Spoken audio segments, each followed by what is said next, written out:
경찰이 2018년 문재인 정부 당시 400명 수준까지 줄어든 간첩 수사 담당 대공 수사권을 내년 1월부터 700여 명으로 2배 가까이 확대하기로 했다. 올해 연말 국가정보원의 대공 수사권이 폐지되고 경찰로 이관됨에 따라 간첩 수사 인력을 늘리는 것이다. 방첩 등 다른 안보 수사 인력도 충원하기로 하면서 전체 안보 수사 인력도 김대중 정부 이후 처음으로 1000명대를 회복할 것으로 전해졌다.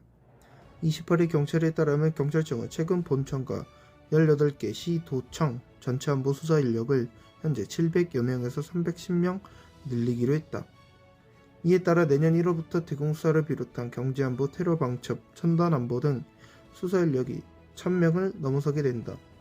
이 중 간첩 수사를 전담하는 대공수사 인력은 올해 6월 기준 462명에서 700명 이상으로 가장 많이 늘어난다.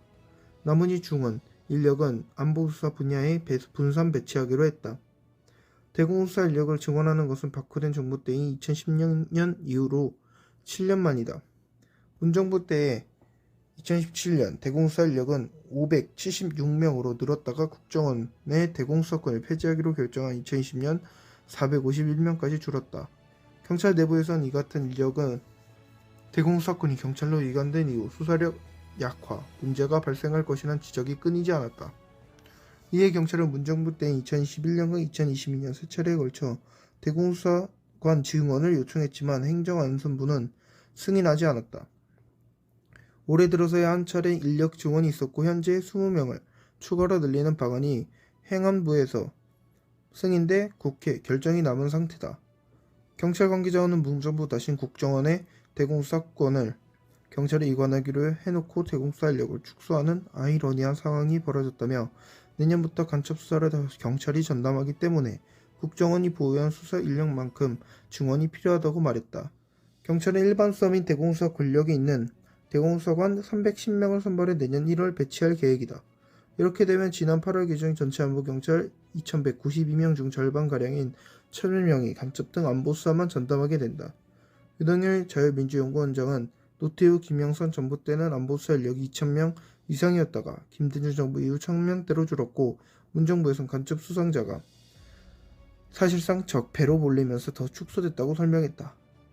경찰이 이번 수사 인력 증원에 따른 예산 37억 8,500만 원을 국회에 증액 요구하는 상태다.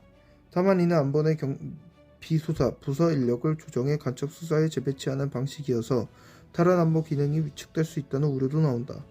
경찰은 수사 인력을 확보하기 위해 일선 경찰서에서 근무하는 탈북 및 신변보호 담당 경찰관을 840여 명 규모에서 600여 명으로 줄이는 작업에 착수했다. 이들은 탈북 및 신변보호와 대공 상황 분석 업무를 담당하는 것으로 전해졌다. 또 전국 57개 경찰서에서 운영되어온 139명 규모의 안보수사팀을 모두 폐지하고 시도청으로 수사 기능을 흡수하기로 했다. 경찰 관계자는 일선 경찰서에서 안보 수사를 하기보다는 시도청 등에서 관역 수사 체제로 운영하기 위한 방편이라며 내년에도 대공수사 인력 확대를 기획하고 있다고 말했다.